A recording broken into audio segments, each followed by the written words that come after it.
Greetings, ladies and gents, and welcome to this latest narration in the web series Wearing Power Armor to a Magic School. If you're new to the series, there is a playlist listed down below in the description, and as always, I hope that you enjoy. Chapter 41, No Stone Left Unturned. Dragon's Heart Tower, Level 23, Residence 30, Local Time 0230 hours. 2 hours and 30 minutes after Emma's disappearance. Thasia. It'll be all right, the Earth Realmer spoke with that confidence-inspiring bravado. I'll be back before you know it. Promise she won't blow anything up while I'm gone, all right? Rounding off the sentiment with a jab at the humor at that. Perhaps it was her armor hiding any and all physical cues that could be read. Perhaps it was the unknown mechanisms aiding the translation of her speech that was preventing any sign of distress from surfacing. Because not a single thing ever once broke her cavalier spirit. Remember when I told you over dinner, calm is the ally of the victor, panic is the flatterer of the defeated, I spoke firmly, maintaining that signature sharp stare befitting of an Avanar of royal heritage, despite the obvious handicaps present in such an effort. The armor's tinted lenses made every attempt at this gesture a challenge, as without irises to fixate upon or pupils to peer into, I was left with only my imagination to fill in the empty void that was the Earthrealmer's eyes. Yet, despite the obstacle, I could still feel our gazes connecting through those tinted lenses. What happened next, however, was something I did not expect, as perhaps in making up for her handicaps in the physical space, we all took for granted. The Earthrealmer, without any warning or hint of hesitation, reached for my hands with her own gloved fingers, those alien digits coated in an equally bizarre material, rubbery and inlaid with a strangely textured bumps and patterns, tightened around my sensitive talons in what most onlookers would call an uncouth gesture of unkempt barbarism, but one that I personally could only describe as an unsolicited gesture of brazen solidarity. A gesture that, for all intents and purposes, made the Earthrealmer but one of the only handful of people to have been brave enough to bridge the gap, to not hesitate in making contact with a tainted body belonging to a tainted soul. Trust me, I'll be fine, she reaffirmed with that same strangely textured voice, all the while maintaining an undeniable overture of boldness. There was so many more things I wished to say in that instance. 1,000 decisions were running through my head, my whole body wishing to react as a fledgling does in flight, to delay and defer. But circumstances demanded an answer. A response had to be given, and only one of several hundred that came to mind felt appropriate despite being the most inappropriate to any other self-respecting member of nobility. I will count that as a promise, Emma. Know that knights do not break their word, I returned with a confident, reassuring tone of voice, mimicking the strange jocular sense of bravado the human had championed in every single challenging encounter thus far. That entire exchange happened just a scant few hours ago, a little over midnight. It was now 2:30 in the midst of night, and the Earthrealmer had yet to have returned. Tick, tick, tick. I watched the seconds turned into minutes. Tick, tick, tick. Then minutes into hours. Tick, tick, tick. Hours spent on edge. Tick, tick, tick. Hours spent with my heart racing. Tick, tick, tick. Hours spent without a moment of reprieve from my most intrusive of thoughts and my most flighty and macabre fantasies. Hours spent desperately trying to curtail the ever-encroaching, insidious march of vexing turmoil in any way I could, but finding that none worked. The warmth of the baths did not help, neither did the soothing teas or herbal essences, not that any were known to be of any use before regardless. Any effort made to assuage the strange or the mental by means of pampering and manipulating the physical were futile. Perhaps I subconsciously believed that this time would be different. Perhaps I was hoping for complete dissociative detachment through the repetitive rituals associated with the preparation of the tea itself, rather than the impalpable effects granted by its consumption. Perhaps I was just hoping to busy my body and my mind with something, anything, to hold that gnawing anxiety associated with being relegated to a flightress in waiting. Because all I could do, the only thing I could do now, was wait. Wait as the resonance of time tightens towards an ultimate end. Wait as the impossible results of an unlikely confrontation are revealed. Wait as I tried my best to dampen my hopes for the sake of maintaining realistic expectations. But I could not. for dampening my hopes in this particular situation would imply the mitigation of another's fate. And whilst I could always resign myself to a more tempered expectation of my own fate and destiny, I inexplicably found myself incapable of doing so for the fate of someone else. Someone who had been an actor in my life for scantily a week. Someone who was by all means a disruption to the passive stability I longed for. Someone who threatened to upend the tentative circumstances of my place. Someone who had time and time again demonstrated the fallibility of it all. A commoner who I saw as my equal. Perhaps even more than an equal. Because for the first time in so long, I found myself in a position where I cared more for the fate of another, rather than my own. Spitting in the face of everything I was taught to feel about commoners. I wasn't supposed to feel anything towards those muddied lineages and lesser blood, yet I couldn't stop myself from it even if I wanted to. I found that every moment spent trying to force myself to relax was another moment I felt useless. It was a feeling that was foreign to me, as foreign as the earth realmer I found myself worrying over. I found myself unable to sleep, unable to think without a dark overbearing miasma blanketing each and every one of my thoughts. So I decided on the next logical course of action, a change of pace. Taking my time in yet another series of slow, methodical rituals, I blanketed myself in 20 different pieces of silken fabrics, and a robe to top it off for good measure, before walking silently into the shared living area that was our dormitory's living room. The mana-fueled fireplace roared as soon as I got near, as it reached to my presence in the same way it did with everyone, the Earth Realm being the sole exception to this pattern. The same went for the windows, as I could feel the push and pull of the ever-gentle tugs of mana streams connecting with my own mana field. The windows themselves were capable of changing tint, color, and shade, or even acting as a magnifier to view places so far down below in the exquisite, breathtaking detail. Most, if not all, adjacent realmers would flock to these sorts of novelties like children's toys. All would find it more than intuitive to use. All, with the sole exception of the Earth Realmer, who lacked even the ability to sense that these latent accoutrements even existed. And while she spoke of being unable to sense the mana streams, it was not until it was evidenced to me by her inability to even make use of the washrooms without aid from myself that I finally started to understand. Emma was, for all intents and purposes, blind to more than half the world around her. This inability to manipulate the world around her, to even see what is in effect the commonalities of everyday and the mundane, was something that both worried me and baffled me in equal measure. On one hand, her inability to see and interact made her seem so childlike, and in the eyes of most she more than likely would have looked entirely helpless. This was a fact that Quiv and his clique had made obvious during the thankfully short-lived encounter. Yet, as Emma had demonstrated time and time again, she made up for this with the mannerless tools and methods that not only compensated for the handicap, but surpassed it by leagues and bounds. This passing, fleeting thought was once more tempered by the overbearing reality of the situation.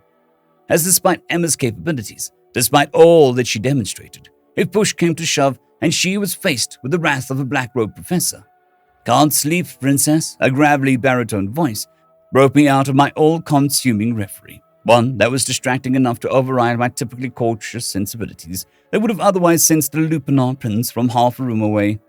Though returning to my typical sensibilities was thankfully still something I mustered without a moment of delay. "If I were to be so brazen, I believe that makes the two of us I paused, catching myself midway as I saw the Lupinar's eyes narrowing at the little misstep made by Emma's absence. "Thalman." The Lupinar prince nodded approvingly at that self-correction as he joined me next to the large floor-to-the-ceiling windows that lined the outward-facing walls. "You'd be half right there, princess," the Lupinar prince began, pausing to let out a sigh for good measure, before shuffling his half-open robe somewhat, revealing the half-groomed grey fur underneath. "I'm also taking this opportunity as an excuse to let the Venerian tucker himself out. It's far easier to sleep when he's not in his rambunctious self, or rather, when he's fast asleep and lacking the conscious ability to hold a conversation. The Venerian is that talkative in private," I shot back. "Quite," Thalman spoke with a resonant growl. "Let it be known that my choice of sharing my quarters with that lizard was a sacrifice and continues to be a sacrifice for as long as he draws breath. The prince shot back half-jokingly, as I simply nodded once in response. The prince took this sudden bout of silence to carry the conversation forward on his own terms, cocking his head before continuing, "I'm assuming since it is not this little blue thing that keeps you up, it must be something else. Perhaps something to do with our resident new realmer?" "Perceptive as always, Thalman," I retorted before I quickly corrected myself. "I apologize. I did not intend for that to sound so defensive as it must have sounded." "Oh, please. You Aether Realmers observe lingua regalia, expected decorum, and 1,000 other oral cues to such a degree that I find it difficult to see what even constitutes an offense anymore." The mercenary prince shot back with a hearty laugh. "Suffice to say, no offense is taken, princess. You did not sully my honor with a scant few words. It'll take a lot more than that to break through this thick skull." He reached up lazily to his head, making a point to knock on it in a manner that more befitted the mannerisms of a commoner than a noble of royal standing. "If you sincerely do not wish to talk about what bothers you, I am more than happy to—" No, it's all right," I interjected with a sharp chirp. "I'm indeed worried, but frighteningly concerned about this whole situation. In most other instances, in fact any other context, matters of dispute such as these are relatively simple and straightforward. Indeed, no matter how convoluted the interpersonal drama or political context, there was always a sense of predictability in a manner in which conflicts played out. The uniformity of the Pax Nexica, the standardization of Nexian reformations, the unspoken and unwritten systems of expected decorum, and the ties that bind, all of them can be studied, broken down to their simplest components, and applied to any circumstance. The irony that such a complex and convoluted system had led to this sense of predictability is quite palpable, yes? Yet this entire turn of events, every aspect of it is unprecedented. From the players involved through to the interests they represent, down to the fundamentals of what they are." I took a moment to pause, taking in and releasing a series of sharp breaths. "The past 5 days have been nothing but a consistent series of axiomatic disruptions in not just the status quo, but the very reality we assumed was self-evident, which means I cannot predict what will happen with any degree of certainty." "The system you use to predict these sorts of things all rely on one indisputable factor to always be true, princess," Thalman spoke, pausing for effect, clearly waiting for me to shoot back a questioning remark. "It relies on all actors acting rationally, or at the very least acting in the best interests of their own stations." I completed the Lupinar's thought for him, which he responded with a sly, toothy grin. "Exactly. And the Earth Robber is the very definition of an actor that does not conform to this fundamental assumption, thus throwing any and all potential for traditional political analysis out the window, the same way we threw the old ruling family out their windows, or should I say our windows," the prince added with a certain dark cackle at the end of that sentiment. I didn't immediately respond following that, as all I could do was to gently nod in affirmation, allowing Thalman's words to linger in the air. The silence continued for just a little while longer, but as the Lupinar was prone to do, he wasn't one to leave things up in the air. His Havenbrookian heritage was quick to reassert itself, although this time it was clear that it was warranted. "I understand where your concern comes from, princess, because I can't deny that that's part of why I'm out here in the dead of night after all," he began, in as sympathetic tone of voice as he could, a slight bump in his head demonstrating that despite the warrior-fueled confidence befitting a mercenary prince, there was clearly some hints to worry and concern there sweltering underneath it. "Despite all the Earth-Robber has shown us, there's always that concern that the cruel and unforgiving world that is the Nexus will just swallow her whole, novel artifices and all. That concern is real, and it is reasonable enough to have. However, I think that by allowing these concerns to flourish, we would be doing a disservice to the Earth-Robber's capabilities," Thalman concluded. "So what I propose we do is rest, so that we can give the Earth-Robber a hero's welcome when she returns," he continued, planting both his hands on his hips in a triumphant pose. The Lupinar's eyes met my own throughout that brief spiel, and in doing so, I couldn't help but be at least somewhat affected by that Havenbrookian zeal. "You have a point, Zalman. However, whether or not I'll be able to temper my resolve to that of a warrior's stalwart spirit remains to be seen." "You give yourself too little credit, princess. If anything, by surviving the gauntlet that has been the grace period, you've demonstrated more resolve than the typical adjacent royal. And I mean that in the most respectful way, of course." We locked eyes for a moment, before turning both of our gazes back towards the scenery that would have been all but incredible for the likes of the plains-dwelling Thalman, but incredibly banal to the other realmer worth the flight feathers. I'm sure she will return sooner than we expect, Princess, Thelman reasserted, which, when coupled with the Havenbrokian zeal, was enough to give me pause for thought. I am sure that... Dragon's Heart Tower, level 23, residence 30. Local time 0730, 7 hours and 30 minutes after Emma's disappearance. Thelman. Hope was always a mixed bag. When utilized appropriately and sparingly, it was a frighteningly effective tool to shore up morale, a means by which to rally the banners for one last hurrah where time and patience were the only things separating victory from a complete rout. When implemented incorrectly and with external factors complicating the mix, it not only proved to be ineffective, but a compounding factor contributing to the loss of trust, faith, and morale that would turn simple rout into an all-out collapse of whatever force you commanded. But this wasn't war, nor was it a situation where the martial could be applied across the board. Still, the effects of a falsified hope were universal. At least, it was universal enough to prompt me to feel an overwhelming sense of guilt as I made my way out of the bedroom with groggy eyes and stuffy ears, to find the princess almost exactly where she was the night before. And with that distinct lack of any signs of the Earthrealmer, a pit slowly but surely began to form within my iron stomach. The runt inside my mind wanted nothing more than to remain silent, to keep my mouth shut, to stop myself from hurting the situation any more than I had already done.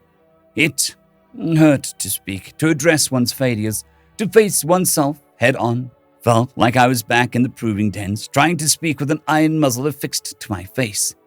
Though metaphorical, the weight felt real, as I internally struggled to find the strength to move my maw for what should have been a simple act. I take it that Emma has not returned, I stated matter-of-factly, with that voice that wasn't my own, with a forced confidence that bordered on ludicrous. The gnawing desire to simply scurry off still very much there, but tempered by the resolve imbued from years of training and months in the proving grounds.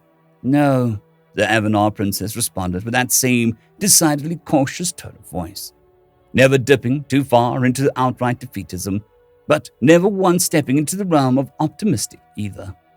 That response tore into me harder than a flight of arrows ever could. If there was ever an avatar of the diplomatic warrior, then it would be this Avanar, for it was clear that a lifetime of living with a social handicap that was taint had sharpened even her most passive of words into daggers capable of slicing through even the toughest of barriers. We shouldn't give up hope just yet, Princess. I'm not giving up hope, the princess interjected, killing my hastily formed response before it even had a chance to walk. But the time for waiting is over, she quickly added, her determined gaze not once flinching, not once faltering, despite the obvious hours of sleep that she'd missed up to this point. The time has come for us to take the initiative. What do you suggest we do? I shot back. We find her through official channels or self-directed means. We have to make the effort. A sense of renewed direction filled me with that proclamation, as I couldn't help but unsheath a toothy smile at her. That is a sentiment I can reciprocate, Princess. Where do you suggest we head first? Breakfast. Well, I can't deny that a hearty meal before a long day is what we'll... I don't intend on focusing on sustenance, Thelman. I intend on seeing exactly who appears on the professor's table, and if we were able to gain an audience with them through the rights of personal privilege, this is the best place to start. The Transgration Academy for Magical Arts Grand Dining Hall, local time 10:45 hours. 10 hours and 45 minutes after Emma's disappearance. Thasia. I've had more than my fair share of meals wherein the threat to my life and legacy sat across from me with all the pretenses and properness of a cordial acquaintance. This breakfast was no different, as my eyes were squarely locked onto Professor's table. All the while, my ears continued to dull out the Venerian's incessant ramblings. Every member of the faculty was present, with the sole exception of the black-robed professor, along with a certain apprentice. It took nearly 3 hours for the charade to be over, and by that time I'd positioned myself outside the halls, in between the blue-robed professor and his intended destination. Professor Vanavan, I spoke softly, bowing with my head held slightly angled to my heart, and my arm placed across my chest, my talons gripping my shoulder tight, a practiced motion that was appropriate for the man standing. I humbly wish to invoke my right of personal privilege on the grounds of a violation of collective integrity incurred upon my peer group. The surprisingly young male nodded once in reply, his facial features reading as genuinely perplexed, as I counted 5 seconds before rising from my bowed posture. We haven't solidified houses yet, and you're already claiming violations of your collective integrity, young lady. I humbly defer my grievance to the exceptional circumstances stemming from a unique disposition of the members of my peer group, Professor Vanavan. I shot back, eliciting a questioning raise of the brow, but not much more. Inferring from this, I assume this has something to do with the Earth Realmer? Yes, Professor, I stated curtly, which seemed to elicit a genuine look of concern from the man. Something I was not expecting from any Nexian, let alone an alpha and a high standing such as the Assistant Dean. Walk with me, if you would please, the man responded, just as abruptly, as I found myself accompanying the professor to his office, Thelman trading close behind as Ulanor had once more vanished from sight.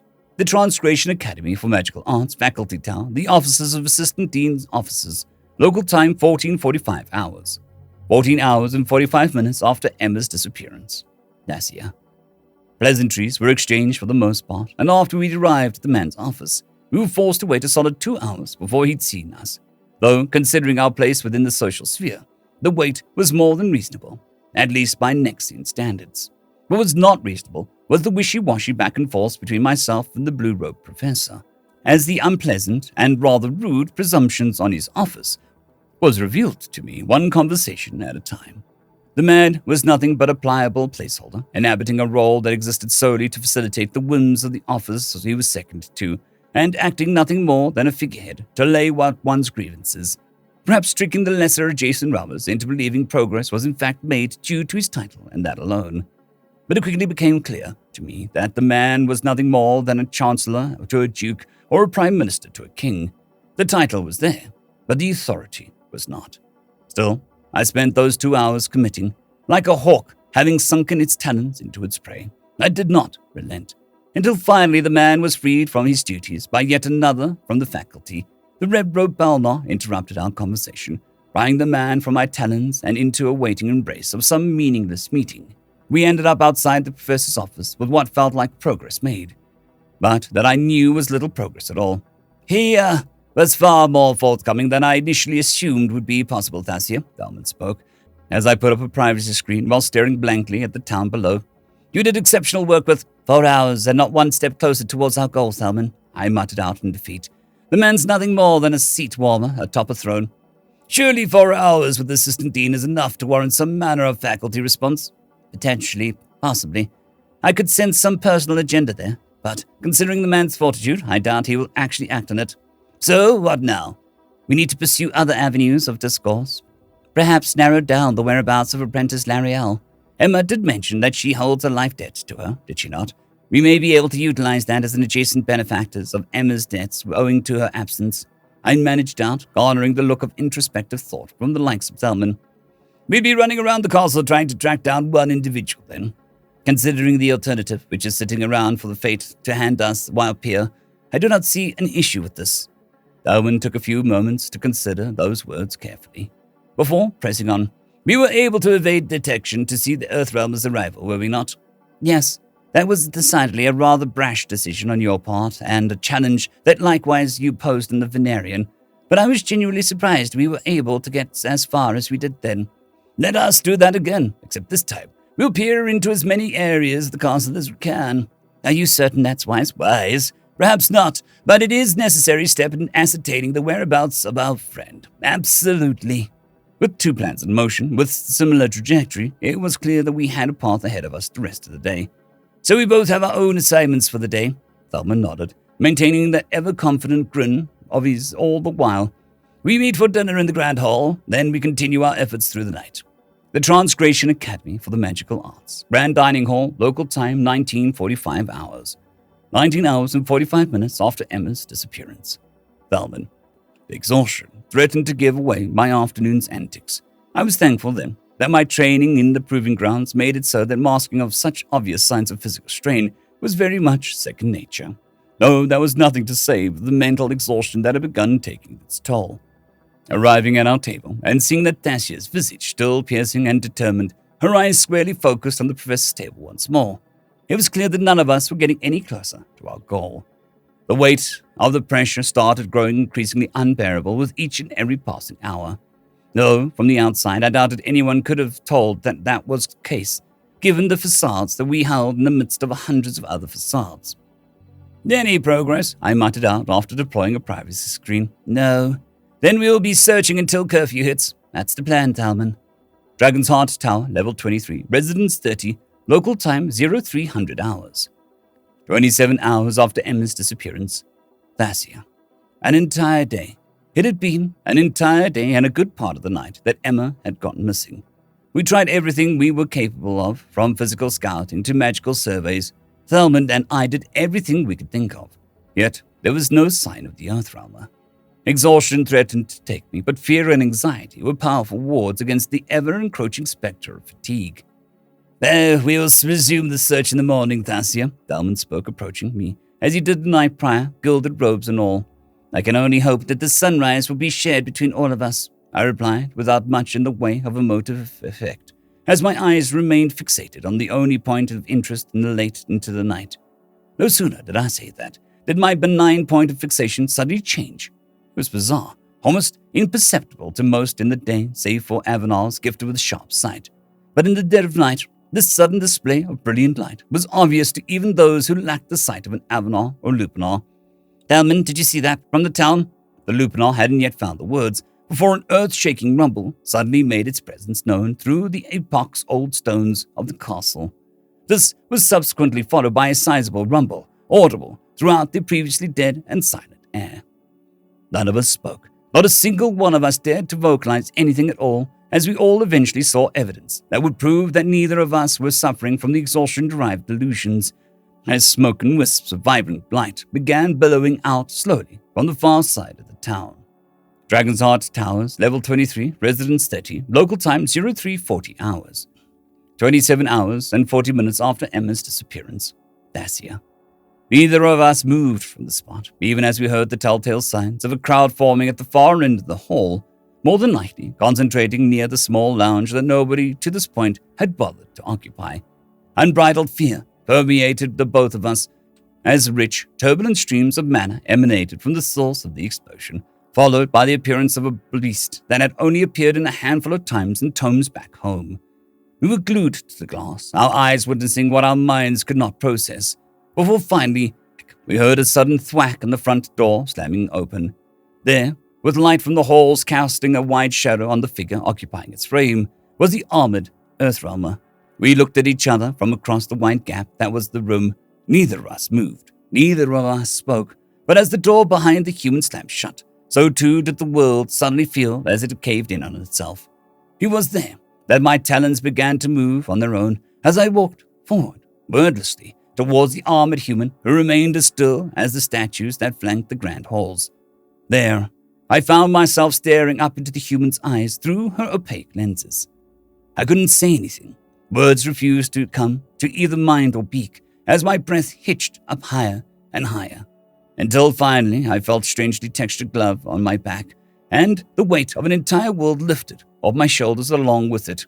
Knights don't break their word, right? I heard the strangely textured voice that was distinctly Emma come through, and with it, a warmth that threatened to swallow me whole.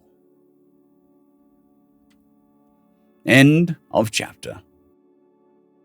I'd quickly like to thank the T5 peeps: Cold War Boomerwaffen, Severin Cerberus, Bushmaster 177, HenryTheRed, Casper Arnholtz, Cold War Boomerwaffen, Elijah Silvercross, Dragzoon W.R.E, and Severin Cerberus. Thank you very much.